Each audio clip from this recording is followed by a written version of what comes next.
Të nderuar besimtar, vazhdojmë edhe sot me lejen e Zotit në javën e tretë të flasim për cilësitë e robërve të Allahut të lartësuar. Jemi ndalur në çdo javë nga 4 pika kryesore, nga 4 cilësi bazë që i ka përmend Zoti në Kur'an në surën 25 të Kur'anit, ku tregon për cilësitë e robërve, cilësitë e njerëzve të sinqertë të Zotit.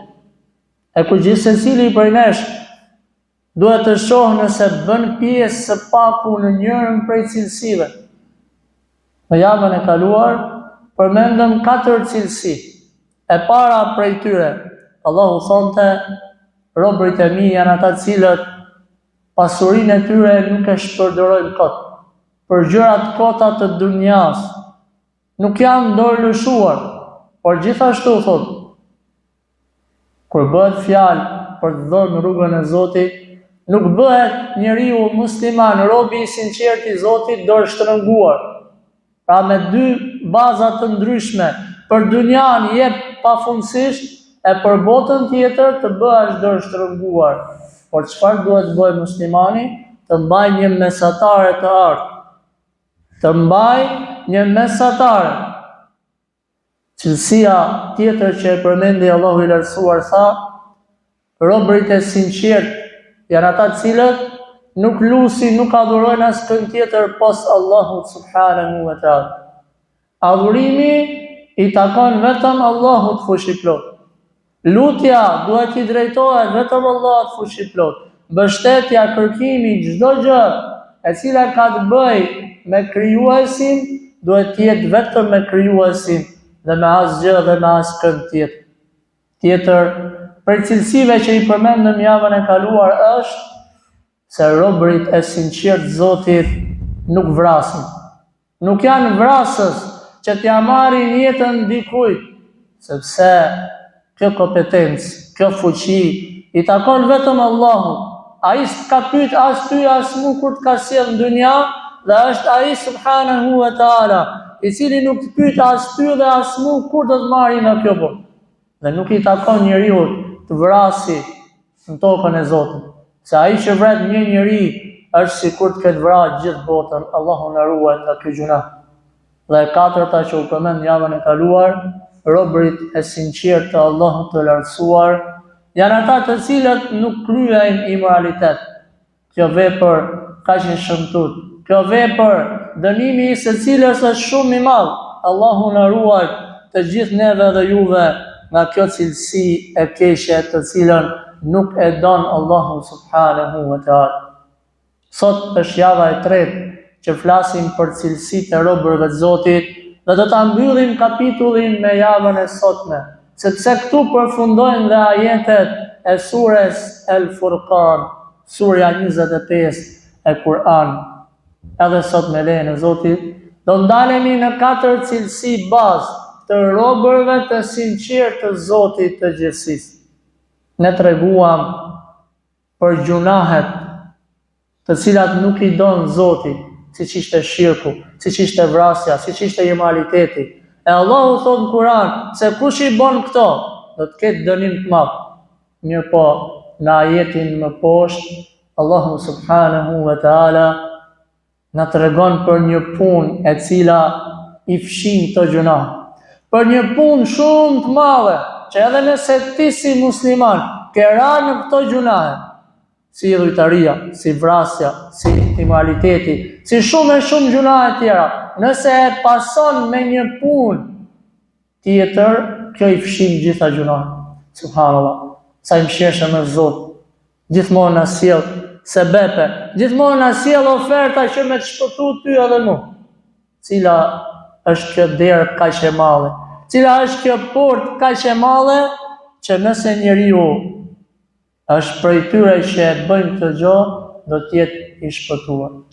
Kjo është dera e madhe e pendimit.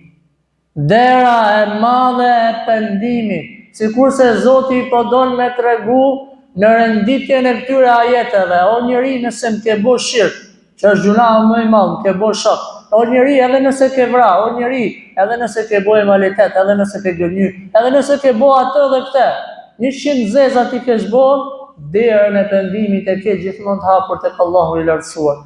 Derën e pendimit nuk ta mbyll dot askush, me të thonë edhe ti u bana më pendu, nuk ta pranon Zoti ty. Ndoshta ty s'fal Zoti. Siç është një tregim i gjatë që 2 veta, njëri shumë besimtar, tjetri jo. Dhe ky besimtari arrin gjendja sa i thot ty s'fal Zoti asnjëherë. Dhe kur vdesin të dy dalin para Zotit. I thot Zoti gjithësisë ty, kush je ti që ke marrë kompetencat e mia me thonë nuk fal Zoti ty. Allahu e din kënd e fal dhe kënd se fal. Pendimi. Allahu subhanahu wa ta'ala thot: illa man taba wa amana wa amila amalan saliha. Robërit e Zotit janë edhe ata cilët pas gjunaheve bëjnë pendim. Pas gjunaheve pendohen, por nuk ndalet vetëm këtu, me thonë jam pendu dhe në net me dur në xhepa. Nuk ka kështu. Wa amila amalan saliha, por pasi ti e pendu, bën punë të mira. Pasi ti e pendu, bën vepra të mira. Ky është pendimi i sinqert, me u largu nga gjunahu, të cilën e ke kryer më herët dhe me vazhdu krahun tjetër që është puna dhe vepra e mirë. Allahu i lartësuar ka thënë: innal hasanati yudhibna sayyi'at. Njeriu do bëj gabime. Është njerëzore që njeriu me gabu, mirë po punët e mira i shlyen punët e këqija. Pas çdo pune të keqe të cilën e ke vepruar ti edhe unë, gjithmonë mundohu që pas kësaj pune të keqe të bësh sa më shumë punë të mira. Pendohu dhe vazhdo rrugën e drejtë, rrugën e robërve të sinqert të Allahut subhanahu wa ta'ala. Pejgamberi sallallahu alaihi wasallam na tregon një ngjarje. Ku pas kësaj ngjarje tregon transmetuesi i këtij hadithi, pejgamberi alayhis salam pasi ja tregoi këtë ngjarje, buzëqeshi aq shumë sa që ju dukën dhëmballët. Pra nga buzëqeshja e tij ju dukën dhëmballët pejgamberit alayhis salam. Cila është kjo ngjarje? Thot Muhamedi alayhis salam: unë e di, thot, një njeri musliman, i cili pasi kishte kalu një kohë gjatë në xhehenem, Allahu na ruaj, musliman në xhehenem, për shkak të neglizhencës dhe për shkak të gjunaheve të tij. Allahu subhanahu wa ta'ala thot pejgamberi alayhis salam vendos ta nxjerrë këtë njeri nga zjarri i xhehenemit dhe ta fusi në xhenet. Por para se me fut në xhenet, ja paraqet Zoti gjunahet e vogla këtij njeriu që i ka bën në dunja. Dhe i thot: o njeri, a i ke boti këto gjunahe? I thot: po o Zot, unë i kam bot këto gjunahe. I thot Allahu subhanahu wa ta'ala: unë ty sot këto gjunahe të vogla që ti parashita, unë ty sot do t'i fal. Unë këto gjunahe të vogla do t'i fal dhe gjunahun tënë do t'a kthej sevap. Gjunahe që ti ke bo do t'i kthej sevape. Dhe ky njeri, thot pejgamberi alayhis salam, kur e sheh që për gjunahet e vogla që ka bo, Allahu ja kthen sevape, i drejtohet Zotit gjithësisë dhe i thot: o Zot, por unë i kam në disa gjunahe të mëdha, me shpresën që edhe ato gjunahe të mëdha t'ia kthej Allahu subhanahu wa ta'ala në sevape të shumëfishta. Dhe pejgamberi alayhis salam buzëqeshi thot aq shumë sa që ju dukën atij dhëmballë. Pendohu o musliman. Pendohu ti edhe unë tek Zoti i gjithësisë, se vallahi ne nuk shpëtojmë dot nga gjunahet tona të përditshme. Por shumë e rëndësishme është që të pendohemi. Dhe le të pendohemi për 2 gjëra bazë. E para, të pendohemi për adhurimet që i kemi lënë mangut. Të pendohemi për adhurimet që i kemi lënë pa kryer. Dhe e dyta, të pendohemi për haqet e njerëzve. Nëse i ke hyrë hak dikujt, pendohu dhe kërkoje hallalin para se të vijë dita e gjykimit, kur në atë ditë nuk ka më falje gjunahesh, në atë ditë do t'i japsh hakun robit të cilit i ke hyrë hak në këtë dunja. pra cilësia e 9 me radhë, robërit e sinqert Zotit janë ata cilët pas gjunahut pendohen. Cilësia e 10, thot Allahu i lartësuar, walladhina la yashhaduna az-zura. Robërit e sinqert Zotit janë edhe ata cilët nuk dëshmojnë rrenjshëm. Nuk mundesh ti edhe unë me qenë rob i sinqert i Zotit dhe nga mëngjesi në darkë rren. Nga mëngjesi në darkë mashtron familjen tënde, mashtron shoqërinë tënde, mashtron dhe rren dhe gënjen familjen tënde, të afërmit e tu, mashtron në punën tënde, në biznesin tënd, në jetën tënde. Nuk është cilësia e muslimanit e rrena dhe mashtrim. Një ditë pejgamberi alayhis salam ishte i mbështetur në Qabe dhe i drejtohet shokëve të tij të pranishëm dhe i thot: "A doni t'ju tregoj për gjunahet më të mëdha?" Kjo është një formë pyetëse me i tërheq vëmendjen të tjerëve. A doni t'ju tregoj kush janë gjunahet më të mëdha? I thanë po, i dërguari i Zotit, na i thuj.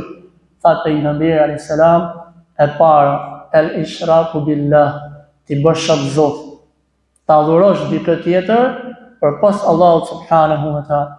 E dyta, tha pejgamberi alayhis salam, mos respektimi i prindërve, gjunahu i dytë më i madh. Dhe e treta, thot pejgamberi alayhis salam, ishte i mbështetur në Qabe, u drejtu drejt thot dhe tha, gënjeshtra dhe rren. Gënjeshtra dhe mashtrimi, gënjeshtra dhe mashtrimi. Dhe e përsëriti, thot pejgamberi alayhis salam, ai shumë të fjalë, saqë ne tham sikur të pushoj se po mundohej pejgamberi alayhis salam. Pra e theksoi shumë të gjë, rrena dhe mashtrimi. Dhe robërit e sinqertë të Allahut të lartësuar janë ata cilët nuk gënjejnë, që për fat keq ne gënjejmë sot kot për gjëra të vogla, për gjëra të cilat nuk janë bazë dhe që kanë ndonjë luhatje në diçka, por kot thjesht rrej për mohabet, rrej për me tregu tregim, shkova, ika, erdha, më tha filani, s'tha filan. Gënjeshtra është ndaluar, madje ka shku deri aty pejgamberi alayhis salam, saqë ka thënë unë i premtoj një shtëpi mes xhenetit. Mund mes xhenetit. Ati i cili e len rrenën, qoftë edhe me shaka. Po sa herë rren ne nga mëngjesi në darkë me shaka, aq se shaka po bën. Është e ndaluar dhe nuk është cilësi e robërve të Zotit gënjeshtër. Cilësia e robërve të Allahut të lartësuar është që ai nuk është gënjeshtrar, nuk është gënjeshtrar. Cilësia e 11 me radhë, cilësi shumë e madhe. Thot Allahu i lartësuar, robërit e sinqertë Zotit janë edhe ata të cilët kur këshillohen me ajetet e Kur'anit nuk ju akthejnë atyre shpinën sikurse të ishin të shurdhur apo të verdhur. Nëse të vjen dikush me një ajet kuranor dhe thot, ka thënë Allahu kështu, dhe ti thua e di, e majmen e kam lexu, por vazhdon avazin tëtë, kjo nuk është cilësia e robërve të Zotit. Nëse të vjen dikush dhe thot, ka thënë Allahu fal 5 ka namaz, o musliman, ti thush e di e kam gju, ti do më tregosh mu, bane ti 20 vjeç, o 70 vjeç. Ti po i kthen shpinën fjalës Zotit.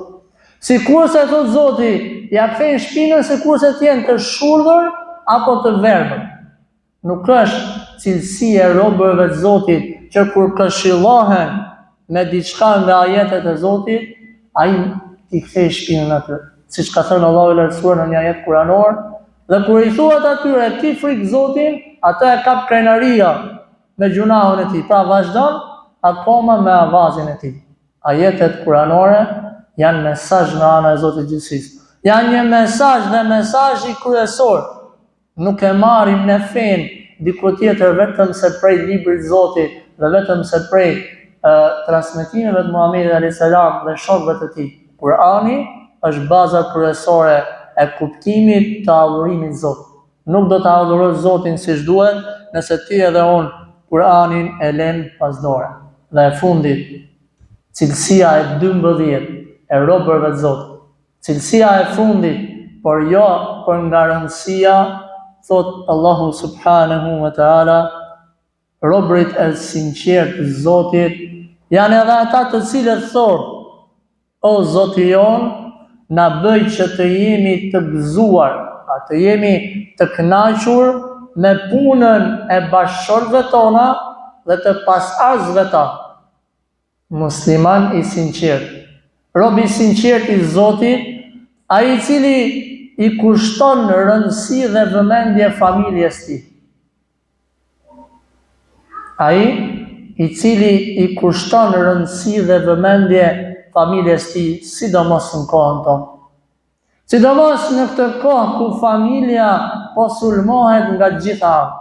Sidomos në këtë kohë kur gratë janë të sulmuar nga gjitha anët. Sidomos në këtë kohë ku pasardhësit, fëmijët tanë, sulmohen nga mëngjesi ndarë. Vallahi billahi, emisionet për fëmijë, emisionet e kukullave për fëmijë, duke i bërë shirk Zotit. Vallahi billahi, vete kam gjuhë, ty thonë kukullat për fëmijë. Hajde do festojmë Krishtlindje. E çfarë janë Krishtlindjet pyste? Kukullat. Thojza. Thoshte Krishtlindjet janë një festë të cilën ne festojmë, festë e mirë, gëzim, harmoni. Kështu futet ideologjia e gabuar tek fëmijët. Vallahi një non e afërme ime thoshte, vajza ime më thot, mos i shaj LGBT-t. Ata që kanë mendime burr me burr, gru me gru. Pse thash, nga e ka marrë këtë ideologji? Nga telefoni, tha. Duke pa kukullat që duhet me qenë burr me burr dhe s'ka problem, duke pa kukullat që duhet me qenë gru me gru se s'ka problem, infektohet fëmija jote dhe fëmija im. Vallahi veti kam gjuhë fëmijë duke thënë, hajde të luajm dhe të bëjmë luftë me zotrat. Vallahi e kam gjuhë vetë. Ja afërmi imi me 3 fëmijë, hajde bëjmë luftë me zotrat. Unë jam Firauni, thashte njëri, tjetri thashte unë jam Zoti, tjetri thashte diçka tjetër. Vallahi është për çfarë?